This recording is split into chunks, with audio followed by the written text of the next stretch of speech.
Okay. Shavua Tov, everybody. Johnny, is that what Rena did behind you, the paint? Yes, the pictures? that is Rena's picture that she did last night, yes. Oh, did last night she did it? Yeah, yeah. Oh, wonderful. Okay. Yeah, she's captured his little smile and his glint in his eye. Yeah, absolutely. So who is it? Who is it? That is the picture is the late Rabbi Lord Jonathan Sachs, who passed away yesterday, previous chief rabbi of the Commonwealth, the title.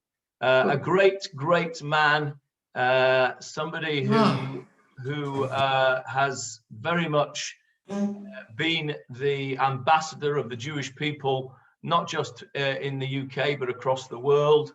I can't tell you how many messages I've had from non-Jewish friends and family who have expressed their sadness at his passing and how much they have gained over the years from his writings and his broadcasts. He was a man of enormous intellect, of even greater integrity, and he's just an incredible loss to not only the Jewish people but to the world. He was the anchor, really, that kept Orthodox Judaism in a sensible place for many years. And he will be a very great loss. And I personally feel that loss tremendously this morning. Yes, Sharon. Yeah, Larry and I were when we came out of Shabbat, that was the first thing we learned. Before I went into Shabbat, I finished listening to Rabbi Sachs's book, Morality, which is the last book he wrote. And he reads it himself on the audio book. And so if anybody would like to get a sweeping view of his legacy, analysis, and hope for the future, I commend it to you, because he will read it too in his own voice. And it was really like it's a tour de force of a book. And the last chapter and the last sentence, it literally felt like that was when he was departing, leaving us with his blessing. Thank you for that. I also have the written version, the printed version of the book Morality, which I also recommend to you. The beauty of listening to his wonderful tones is that you can hear it from the great man himself. There is also an advantage to the written word as well, because you can savor it like a good whiskey. His language skills, his oratory, just the way he writes, it's just the superlatives are not enough for him, and I'm feeling extremely bereft this morning. It doesn't feel like the world is a good place. So let's try and honor his memory by learning some Tanakh in his memory, and let's pick up where we were before. We left off last week in chapter 20, verse 33. I'm in the wrong book there. That's Lech Lecha. Okay, right, now I'm in the right book. Let me share the screen with you and share Sefer Shoftim. There we go. Hopefully you can see that. Can you see the Sefer Shoftim? Yes? Okay. Leon, verse 33 is where we left off. We left off in the middle of the third battle against Binyamin, children of Israel attacking Binyamin as a result of their behavior with the Pilegesh. And Binyamin has won the first two battles, and now the third battle, having been told by Hashem that they were going to be successful, the children of Israel again attack Binyamin, and they use the same tactics. We spoke at the end of last week's Shiur about the tactics.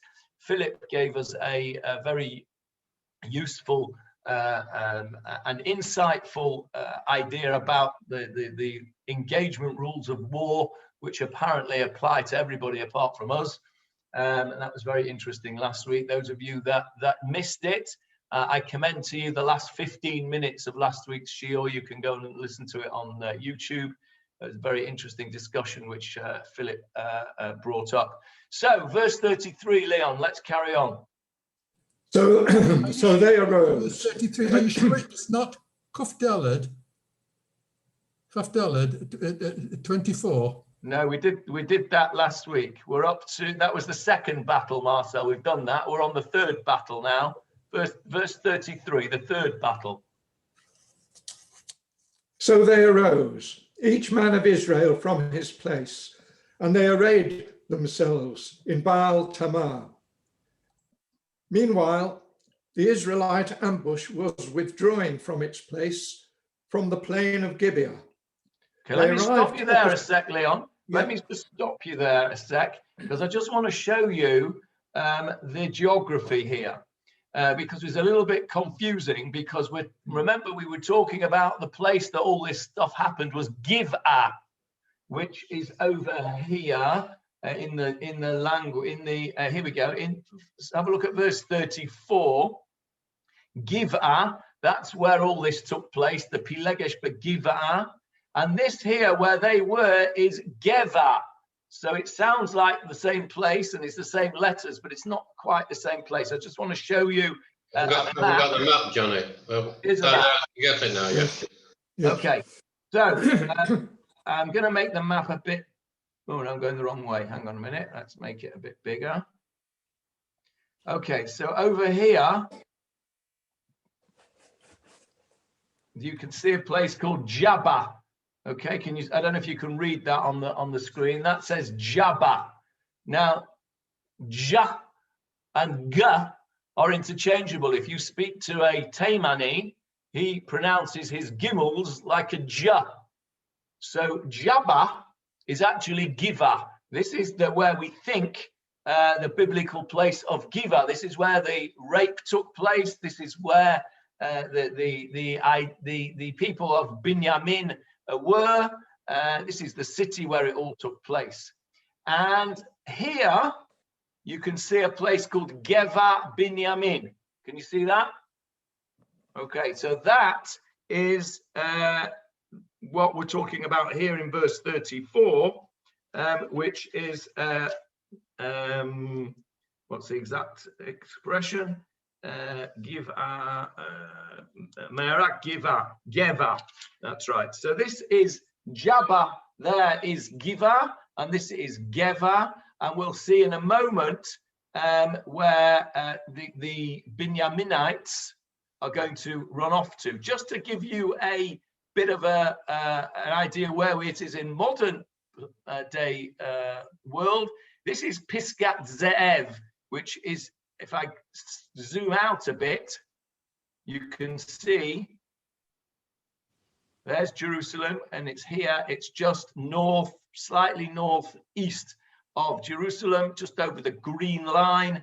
Pisgat Ze'ev is the modern area of outskirts of Jerusalem there, Pisgat Ze'ev. One of my sons went to yeshiva there in Pisgat Ze'ev.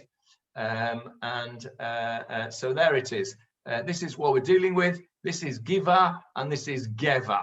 Sorry to interrupt you there. Leon, carry on, please. They arrived opposite Gibeah, 10,000 choice men of all Israel, and the battle was intense.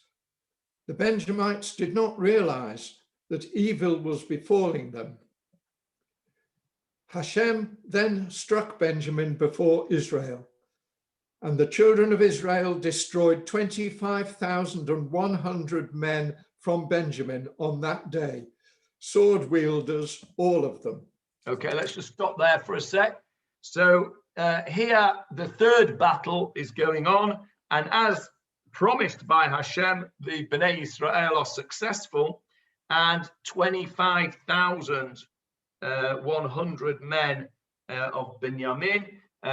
We're not going to get too hung up on the numbers as usual. We're going to talk about numbers at a later date, but it was a lot. This was a serious setback for Binyamin. and it's not yet finished yet. Let's see what goes on. Carry on. The children of Benjamin saw that they were being beaten, and the men of Israel made way for Benjamin to retreat, for they were relying on the ambush they had laid against Gibeah. So what had happened, if you remember, is that they had deployed the same tactics. Then we spoke about it when about the Battle of Ai. We spoke about it last week, where they drew out the men of Binyamin from the city, and they had an ambush round the back. So they caught them in a pincer type of movement. And what we're going to do now in the next few psukim is we're going to go over what we've just said in more detail, and the Tanakh is going to explain to us in more detail how the battle unfolded. So let's just go through that. The ambushers hastened and spread out against Gibeah. The ambushers surrounded the Shofar and struck down the entire city by the edge of the sword. The signal between the men of Israel and the ambushers was that they would send up a thick column of smoke from the city.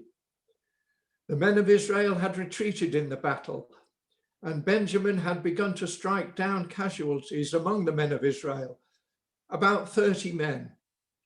For they said to themselves, "They are certainly being beaten before us, as in the first battle." Let's just stop there for a second. So this is now just repeating. I don't want you to think that this is a fourth battle. This is repeating what we heard in summary last week. That this is what happened, that they drew them out. They pretended to be running away. They lost 30 men on the way. And then you'll see in a sec, they turn around and they realize that they're now surrounded on all sides. But we mentioned this column of smoke. What had happened in the meantime is because all the Binyamin soldiers had chased these Israelite soldiers. The Israelite soldiers had drawn them out of the city. That allowed the ambushers to go into the city without much defense. A bit like Manchester United against that Turkish team the other night, where they left the defense completely open, and what happened was there was a disaster. And the same thing happened here in Tanakh. So it all just shows you that if the footballers had read Tanakh, then they might not have lost so badly in Turkey. Anyway, so this is what we're going to find now. Verse, carry on. So the smoke was a sign to the other soldiers that they had entered the city and had started to burn the city, and therefore the soldiers who had drawn out the Binyamites were now knew that their comrades had entered the city of Gibeah and were stationed in there. Carry on, Leon. But as the column began to rise from the city, a pillar of smoke, the army of Benjamin looked behind itself, and behold, the city in its entirety was going up to the sky. Then the men of Israel turned around, and the men of Benjamin became terrified because they realized that the evil had befallen them. They turned before the men of Israel to flee towards the desert, but the army of the battlefield overtook them, and the ambushers of the cities destroyed them within it. They surrounded the army of Benjamin and pursued it. They trampled it where it sought rest, until opposite Gibeah towards the east. Okay, let me just stop you there for a sec, because I just want to point out a little bit of interesting language here. If we have a look at verse 43, let's get it up on the screen. Here we go, verse 43. Kitru et Binyamin. Now, how did you translate that, Leon, in your art scroll? They surrounded the army of Benjamin with the words "the army of" in parenthesis. Okay, so Kitru et Binyamin, translated here as they encircled the Benjaminites. What word can you see in there in the word Kitru? Yes, Paul? Keter is a crown. Keter is a crown, correct. And what does a crown do? A crown goes all the way around your head. It surrounds your head. So the Navi has used the word keter here, kitru et binyamin. Now, it could have used a different word. It could have used the word from the word saviv, all around. Savavenu.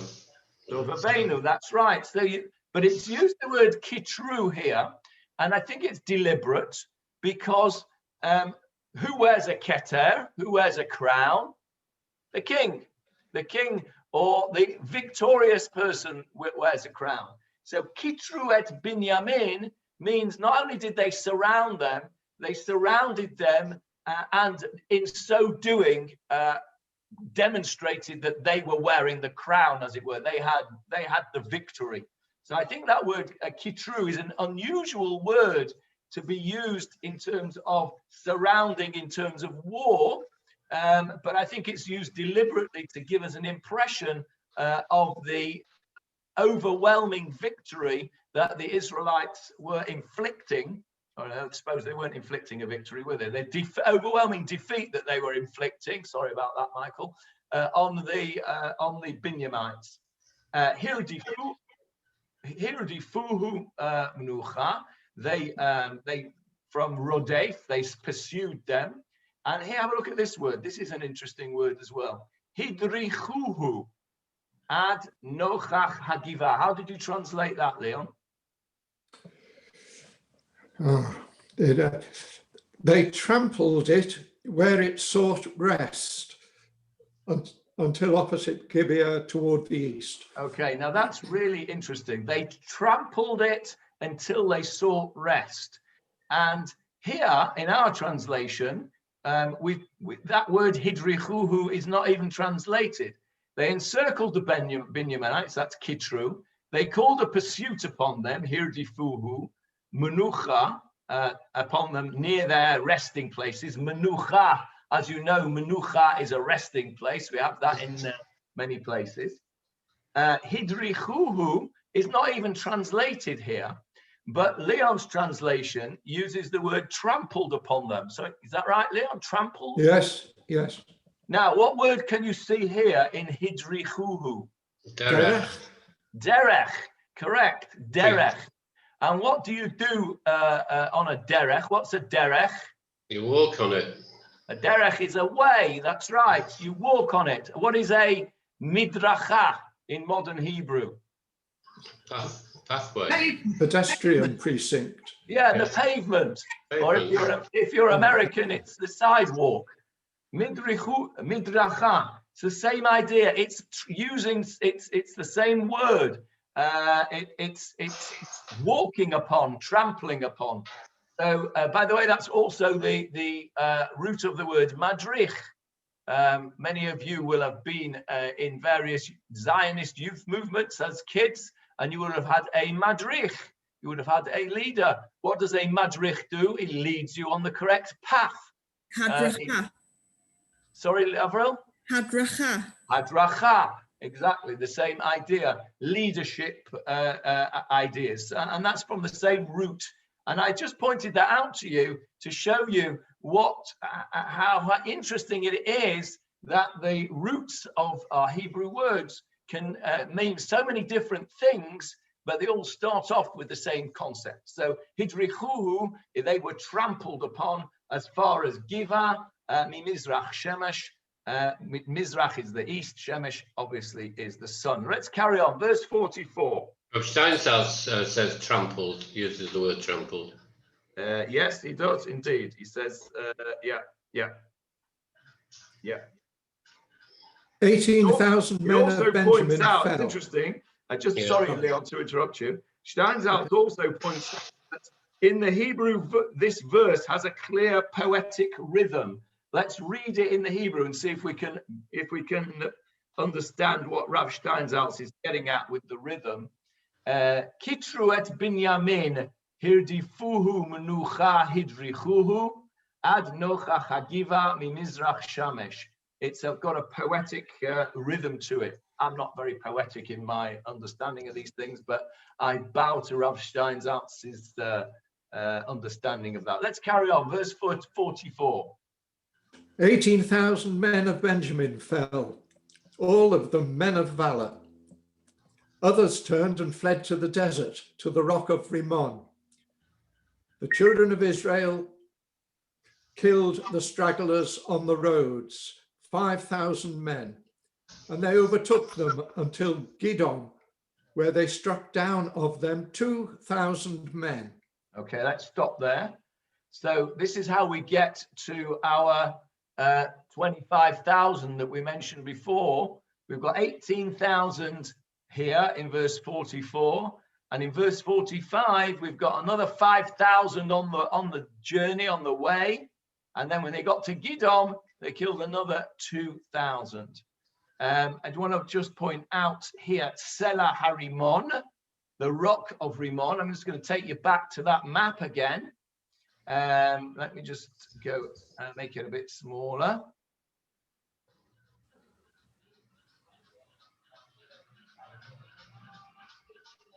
Right, this place here is the rock of Rimmon.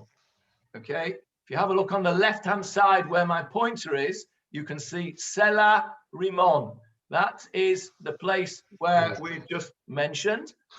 Selah Rimmon, it's over here. And just to get your bearings, there is Bet El. Can you read that? It might be a bit small. There is Bet El, right? And over here, this little blue thing here is, if you want to look over to the top left-hand corner, this is I. This is I, and this is Bet El. Now, where have you heard those names I and Bet El before? In the battles. The battles, correct. We read it in Sefer Yehoshua, but you have heard it more recently than that. I gave you a little bit of a clue before when I had the wrong book open in front of me. It's in the beginning of last week's Sedra. And I will show it to you. The beginning of Parshat Lech Lecha. Here it is. Vayoma Hashem el Avram. Sorry, just turn that off. Vayoma Hashem el Avram Lech Lecha me'artzecha mimoladatecha. You'll remember that. Avram goes off at Hashem's command. Let's look at verse 8. Right at the beginning of Lech Lecha, Avram arrives in Canaan, and where does he go to? Vayatek Misham. He moved from there where he was previously. Mikadem lebeit El, to the east of Bet El. Vayet Ohalo, and he pitched his tent. Bet El Miyam. Bet El was Miyam, towards the sea, in other words, to the west. V'ha'ai, and I, or ha'ai, the I, Mikedem. That was to the east. So it's telling us, that verse there in the beginning of Parshat Lech Lecha tells us exactly where Abraham pitched his tent. And on our map here, there is Bet El, and there is I. So where my pointer is here, let's just make it a bit bigger, a little way. There we go. There's Bet El, there's I. So we can pinpoint where Avraham Avinu pitched his tents when he first came to Canaan, right in this area here. Very close indeed to where the activities of our chapter now are taking place. So I just wanted to point it out that to you, because our pasuk tells us exactly where we were, Bet El and I, and again the Selah Rimmon is over here. And it's today. It's called Ramun, which is obviously very similar name. And like they said before, we've got Jabba, which is Giva, and we've got Geva Binyamin. So that's just to show you a bit of the geography. And there's Psagot, by the way. I don't know if any of you have ever been to the winery. There's a winery at Psagot. Yes, Michael and Anita have been. I've also been. I went to a wedding there once, and I made the mistake of following ways, which took me all the way through the Shtachim. I didn't see an Israeli number plate for about 40 minutes driving, and not being of a very strong constitution, I started to get a bit sweaty and nervous and thinking, what's going to happen if I have a puncture here or I break down? It was not a comfortable drive. I didn't like it one little bit, but that's be that as it may. That's Psagot. I came back via Jerusalem, by the way, and you can see there's Ramallah. It's not very far away. Psagot is there, right in the area, very close to where Abraham Avinu would have pitched his tent back in Lech Lecha. Let's go back to our Johnny, is that in Israel? Is that in Israel today? That's all that area. No, that is it's over the Green Line. It's in the West Bank. What is known as, depending on what you call it, is known as the occupied West Bank, or it's called Judea and Samaria. I think it's in the Shomron, actually, rather than Judea. I don't know exactly for sure. But anyway, it's over the Green Line. Right, so they turned and they fled to the wilderness, to the rock of Rimmon. Verse 46, Leon. All those who fell from Benjamin on that day were 25,000 sword-wielding men, all of them men of valor. 600 men turned and fled to the desert, to the rock of Rimmon, and they stayed at the rock of Rimmon for 4 months. The men of Israel went back to the children of Benjamin and struck them down by the edge of the sword, from the populated cities to animals, to everything else that was found. Also, all the cities that they discovered, they set on fire. Okay, and that is the end of our chapter. If you just stop and think about this for a moment, what we've seen here is that the Bnei Israel have treated Binyamin, their brother, as exactly as they treated all their enemies in the conquest of the land. They used the same military tactics against them. They did the same destruction of the people. Why did they need to go back and destroy the women and the children and the cattle and everything else? This started off, I remind you, as an indignant reaction to the fact that the men of Giv'ah had raped the Pilegesh of our Levi. And you could argue that there was some justification in their indignation, that the men of Giv'ah had not dealt with this crime adequately. This was a terrible thing that had happened, and the men who were responsible for it had not been brought to book. And you could argue that the motivation for the men of Israel gathering and saying right at the beginning, let's see if we can find it. Probably, I think, in the previous chapter, it might have been. Yeah, I think it's in the previous chapter. No, it's in this chapter. Have a look at the top of the beginning of the chapter, they go to Binyamin and they say over here, verse 12 and 13, Leon, please. The tribes of Israel then sent men through all the clans of Benjamin, saying, "What is this outrage that occurred among you? Now turn over the lawless men who are in Gibeah, and we will put them to death and eliminate the evil from Israel." Let's just stop there. So that's what they seemed to want to do. They wanted to bring these men to justice, or at least to punishment. And what did it end up being? It ended up being a complete destruction, a massacre. Thank you, Johnny. That's the word. It ended up being a massacre of a tribe of Israel with, in my humble opinion, no justification at all. What justification could there be for massacring the people of Binyamin? And I think that what we are why are we told this whole terrible story here in all its gory detail? We're told the numbers, these huge numbers, whether they're to be taken literally or not is irrelevant. They're large numbers of people that were killed. This was Bnei Israel against a tribe of Israel. They were treating them like outside enemies, like they treated Jericho, like they treated Ai, like they treated all the other places that they battled against Moab, against Midian, against the Pelishtim. And here they're treating their own brother in this way. They started off with a potentially reasonable approach, saying, you've done bad, you've not dealt with it, we'll have to deal with it for you. And it seems to me at least that the smell of blood has intoxicated them, and they have gone way over the top and committed a terrible crime in Israel. When I finish this shiur, I'm going to be speaking to the AACI on a topic called sibling rivalry in the book of Genesis.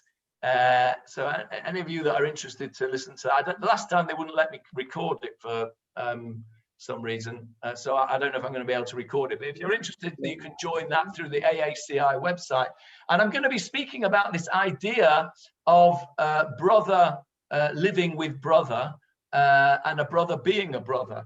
And I think I will probably actually quote this chapter here as an example of why, of how we have fallen so badly in this particular idea of brother and brother together.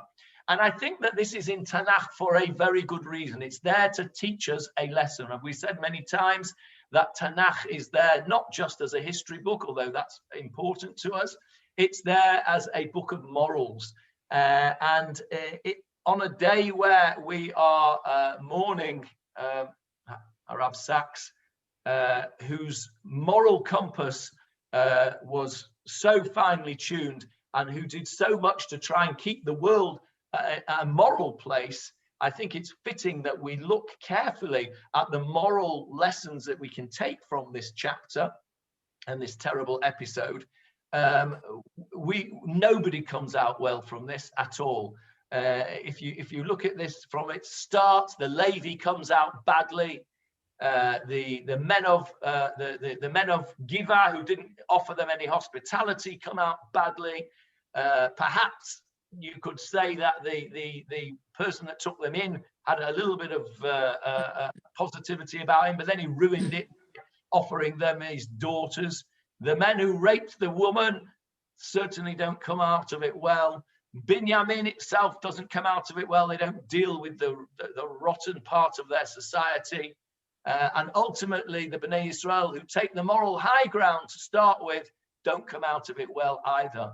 And I think there's so many different lessons that we can learn from this chapter, that this is the reason that the Tanakh has put this chapter in. I'm certain that over a period of 250 years or 300 years of Shoftim, there were lots of stories that the Navi could have put in. And we have to stop and look, why did this one get put in and others didn't? And the reason, obviously, is that we have to learn from it. And there's lots of things that we can take from it. And those are just a few. I'm interested to hear from you all. There's a few hands up. So I'm going to go in order that they went up. So Howard, Nachum, Michael and Johnny. Let's do Howard first. Well, I wanted to say, Johnny, that the vulgarity of war is only elevated in the case of civil wars. We saw it in the 3 civil wars in Britain in the 17th century. We saw it in the American Civil War, which you can see in detail on Netflix. We saw it in the civil war in Russia after the October Revolution. I think it's because of the closeness of the enemy that no quarter is given whatsoever in a civil war. It's, as I say, even more pernicious and vulgar than any ordinary war, where sometimes there is decency and officer gentlemanly conduct in the pursuance of war. In a civil war, there is absolutely none.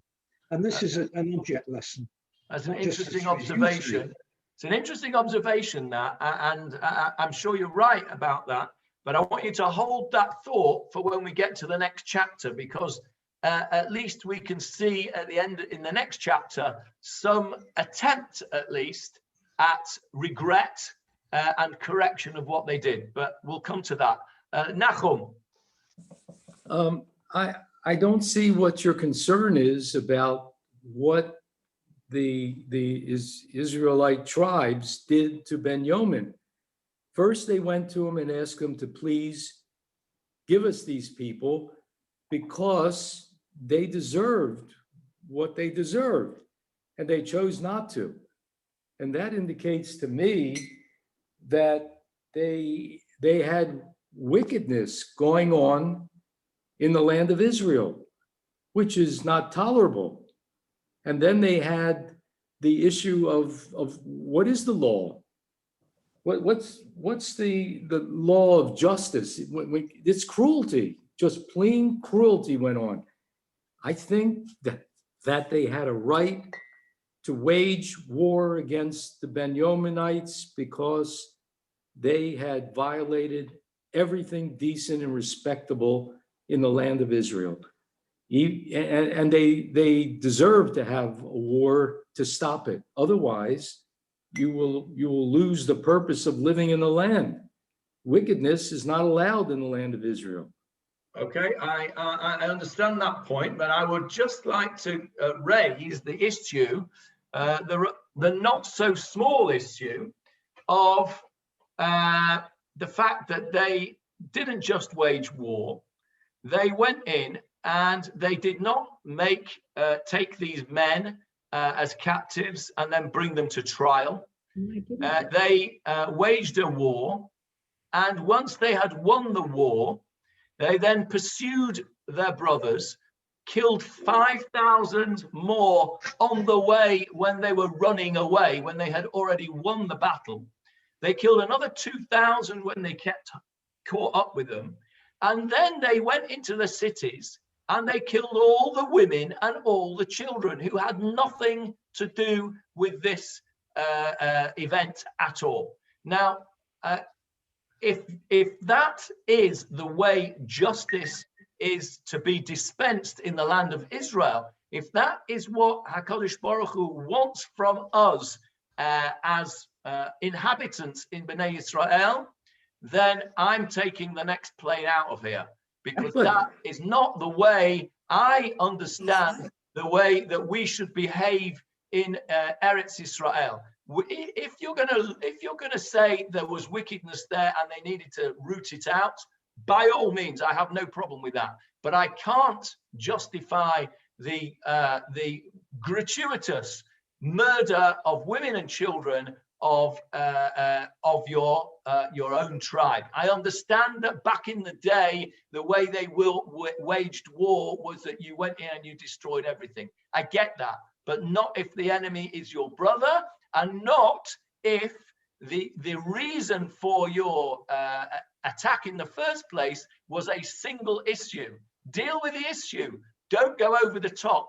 Don't go into the cities and murder the women and children who had nothing to do with it. That's my take on it. I'm interested in anybody else's view. We had some more hands up. I think, Michael, you had your hand up. Yes, I think we have to remember also that I'm unmuted. Yeah. Can you hear me? Yes. I think we have to remember also that before any war was started, the Bnei Israel, at least eventually, used the Urim, V'Tumim, and asked Hashem, should they go against Binyamin? And Hashem said yes. He apparently didn't put any restriction on the extent to which they would fight. Nor did he say go and kill the women and children. Didn't say don't go. Okay, right. So, you know, when you're going to cross the road, Michael, I say, yes, you can cross the road, Michael. I didn't say to you, open your eyes when you cross the road. So, you know, I think you can use your own seichel. Yes, Johnny. To ask him a silly question, people called Binyamin today, they're named after the tribe of Binyamin. Why is that? They were so bad. And secondly, do we hear of the tribe of Binyamin again? Yes, Or, we do. or are they completely wiped out? No, they're not completely wiped out. The next chapter will tell us what happens to them. We'll go into that in the next chapter. Marcel and then Leon. Marcel. Yes. Now, just to slightly touch upon your favorite subject of whitewashing, we all know that, that the Tanakh is frowned up. Well, I wouldn't say frowned up, but it's not very much studied. And it's only basically used for Haftarot. And my question is, any of these atrocities that we've been learning about, are any of them incorporated into Haftarot? Okay, that's a good question that I can't answer on the top of my head, but the answer is definitely some of them are, because we know for sure that the Shirat Devorah is the Haftarah, it's the Haftarah of Beshalach. So that's for sure. Whether this is part of a Haftarah, I don't know. I'd have to look that up. But let me just, since you touched on something, you inadvertently touched on two of my favorite subjects there, Marcel. One of them is whitewashing, as you quite rightly pointed out. And the other is the neglect of Tanakh, which is another one of my hobby horses. And the reason that Tanakh has become neglected over the last 250 years is the Orthodox response to Reform. Reform said, we're not going to learn Gemara because that's all old-fashioned mumbo jumbo. We're going to learn Tanakh because that's history. So as a response to that, to every action, and there is an equal and opposite reaction, the Orthodox response was to concentrate on Talmud and to relegate the study of Tanakh, dare I say it, to women. And you go into the SEMs, the women all learn Tanakh, and they go into yeshivas, the men all learn Gemara, and Tanakh is neglected, as you quite rightly say, in the study in mainstream Haredi yeshivot. Modern Orthodox yeshivot, which were, I suppose, the flagship was Gush Etzion, Yeshivat Har Etzion, concentrates very, very strongly on Tanakh as well as Talmud. And it's thanks to that movement, which started really probably in the 1960s, that the study of Tanakh now is so much more thorough, so much more acceptable, and so much more widespread. But all of those things that you said are right. I don't know whether this is a particular Haftarah. David Marks might be able to tell us. He's probably busily looking up as we speak. And no, it's not. But there are 3 Haftarot during the year that we read from Sefer Shoftim. One you already referred to. That's the most well known, Devorah. The other is Yiftach Hagiladi, which is Parashat Chukat, and the other one would be Shimshon. The birth of Shimshon, which is the Haftarah for Nassau. Because of the Nazir. Interestingly,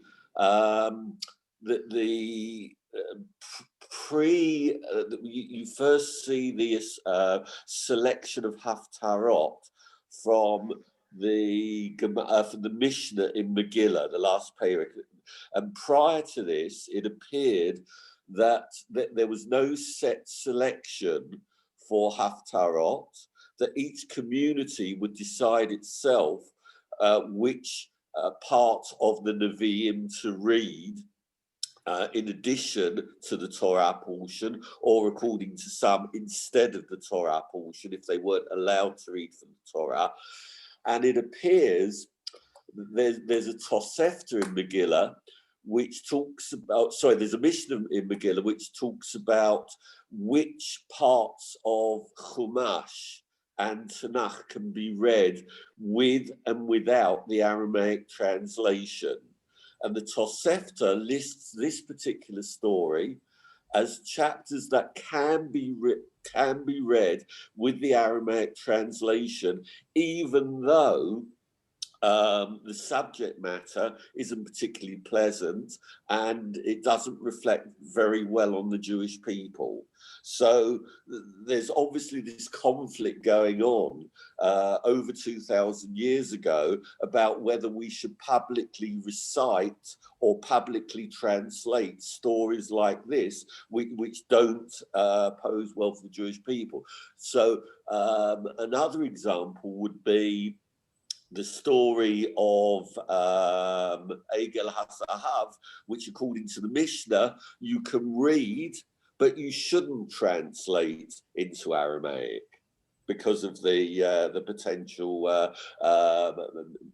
consequences, that the unpleasantness of the story.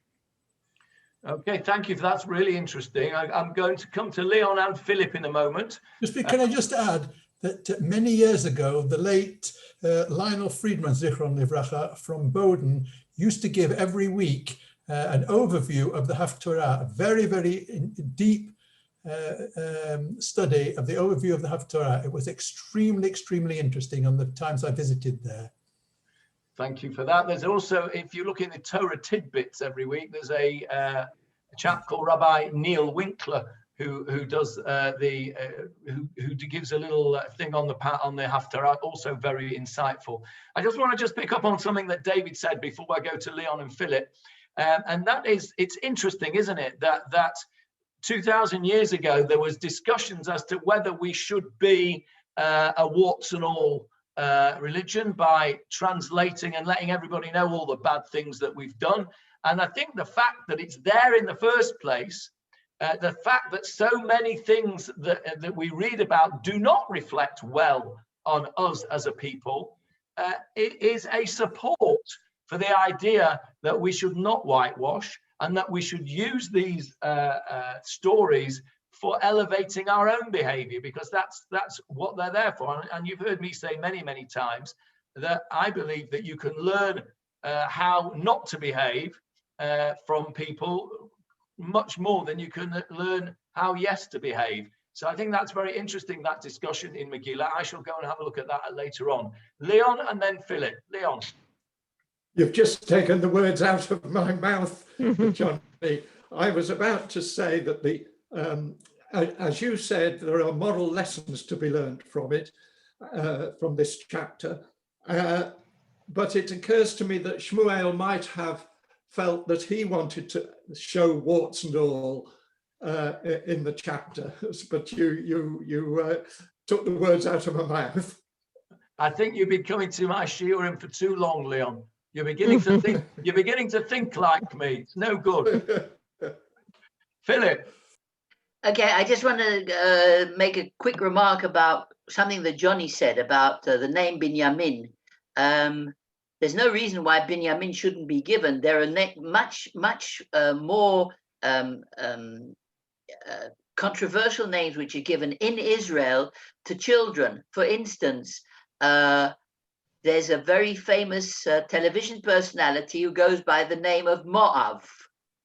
And the name Ben Ami is also quite a common name. Both names are names of children born out of incest, and they're used quite often in Israel. Number one. Number two, Nahum. Nahum says, if I understood him rightly, that the tribes that went up against Benjamin were justified because, if I understood rightly, this country should be perfect. However, there were some later prophets, amongst whom David Ben-Gurion, I think it was David Ben-Gurion, who said that this country would only be a normative country when it would be like other countries, where they would have criminals. Jewish prostitutes. What? Who said that? Jewish prostitutes. Which, if you say so before me, then I accept that too. Okay. Actually, I was going to say so. And this country is a normal country, Nahum, like any other country. We cannot be, unfortunately, at the moment yet a light unto the nations, because there's too much too much controversy going on all over the world. And if Right, we okay. could be Philip, safely, I think what you're saying, Philip, is that well, let me just say a few things about that, because first of all, I do object to the description of David Ben-Gurion as a prophet. I'm assuming that you are not using the expression prophet as in Navi and comparing him to Shmuel Hanavi. But I'm being a little bit ironic, I will admit. Yes, okay, yeah. okay, sorry, I missed the irony there, Philip. Sorry. Okay, so that's number one. And number two, of course, Ben-Gurion is right to a degree that we will be a country like that. But Nachum is also right that we want to strive not to be a country like that. The whole point of us being here, and we're told it very clearly in Dvarim, in Sefer Dvarim, do not be like the nations that were there before you, because the land threw them out. It uses the word to vomit them out. The land will vomit you out in the same way as it vomited out the nations who came before you. So we are told very clearly in Sefer Dvarim that we are not to be like a nation like every other nation that has been in this land. Our job is to strive towards being a light to the nations, or lagoyim. Abraham Avinu was told, I know you don't like it, Philip, but that's just the way it is. Abraham Avinu was told, "V'nivruchu v'cha kol mishpachot adama." Through you will be blessed everybody. And that means that everybody will look at our behavior and will say, that is the way to behave. And what this chapter that we've just finished tells us is that we failed miserably in our behavior here. And as I said before, nobody comes out of this looking well. I agree with that. Yeah. We failed miserably on that. And this is Shmuel Hanavi, who wrote Sefer Shoftim, telling us this is the depth. And remember, we're at the end of Sefer Shoftim. And right at the very end of Sefer Shoftim, we're going to see, let's just whiz over to the very last verse in the whole of Sefer Shoftim. What are we going to see? Bayamim aheim ein melech b'Yisrael, ish hayashar b'einav ya'aseh. In those days, there was no king in Israel. Every man did what was right in his eyes. That's how we started Shoftim, and that's how we end it. It was an unmitigated disaster. It's like what things are today then, Johnny. It's like what things are today. We do have a so-called king, but everyone does what he wants. I don't think we're quite like that yet today, thankfully. But one second, Howard. One second, Howard. So what I want to say on that is that whilst conceptually I agree with Nachum, and conceptually I disagree with Philip, in practical terms, the situation that we are in is sadly more like Philip describes it. But I certainly don't believe that we can sit on our backsides and say, well, that's just the way it is. We're just a nation like any other nation. That's not why we're here. We're here to be Or LaGoyim. And this chapter comes to teach us how not to behave. That's my summary of this chapter. Howard. Totally agree with you, but I'd like Philip to tell me which nation shines a brighter light upon the world. I'll leave that with him, and anyone else can suggest which nation is more of a beacon to the people than Israel is today. Even a writer for Al Jazeera about 3 months ago said that Israel is the most successful enterprise of the past century. And I read yesterday that Israel puts more money per capita into R&D, this is at a very practical level, not at a moral level, than any other country in the world. And this is why we're still absorbing people from all over the world, including Ethiopia. Now, I'd like to know which is a brighter nation than the Israeli nation. Thank you, Howard. That's a wonderful. Howard, can I answer Howard a second? Because partly I agree with Howard, but partly I disagree. This was true before the pandemic, but you see what's happening now with the pandemic, the disorder and the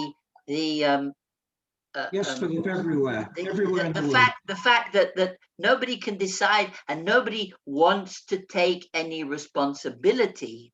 That's it specifically. That's what.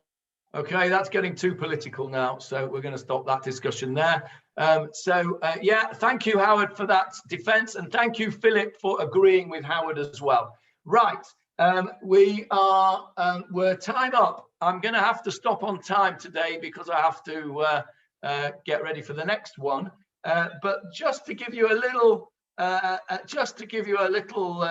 taster, this is what they used to do. I remember when I used to watch Batman as a kid, they'd give you a little taster of what was coming next week. Let's just have a look at the first few psukim of chapter 21, Leon. You're muted, Leon, you're muted.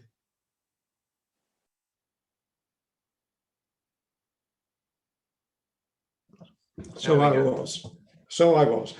The men of Israel had taken an oath at Mitzpah, saying, "None of us will give his daughter as a wife to Benjamin." The people came to Beit El and remained there until evening before God. They raised their voices and wept in a loud lament. They said, "Why, O Hashem, God of Israel, has this happened in Israel, that one tribe of Israel should be missing in Israel today?" Okay, let's stop there. Now, there's a turnaround for you. You weren't expecting that unless you'd read it on beforehand. They've just absolutely destroyed them, man, woman, and child, except for these few stragglers that are hiding in a rock. And then they come to Hashem and they said, "Oy vey, what have we done?" Oh my goodness. I don't know, verse 3 seems to me, I read that a little bit sort of blaming Hashem. Why have you let me do this? It's your fault, you made me do it. And I think that somebody, was it Michael, that raised the issue that actually, well, maybe they've got a point. Maybe they've got a point.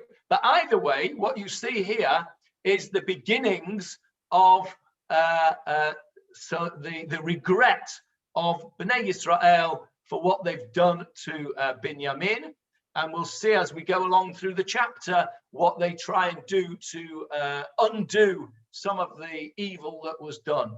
And this, I think, is a good place to stop, because this gives us a little bit of hope for the future, that despite the fact that we fell dramatically, in my opinion, even though Nachum doesn't agree, it's my opinion, that they fell dramatically and sadly in chapter 20. We see at the beginning of chapter 21 here, we see the beginnings of hope that our people have retained some moral compass, have retained some feelings for their brothers, and they want to try and undo the damage that they did. And I'd just like you to think about the parallel that we have here between this idea that they did something bad to their brother, very bad. They almost destroyed him. And then they had charota afterwards. What does that remind you of? What story would that remind you of earlier on in the Torah? And we will discuss that. Millibands, but that's not the answer you were looking for. What did you say, Howard? It reminds me of the millibands, but it's not the answer you were looking for. No, you missed the end of the sentence. I said earlier on in the Torah. But perhaps you're right about the millibands. We can perhaps discuss that. Okay, I'm going to leave it there with you, and we will reconvene in the Tanakh Shiur next Sunday, please God. Shavua Tov. Shavua Tov. Thank you, Johnny. Shavua Tov, thank you.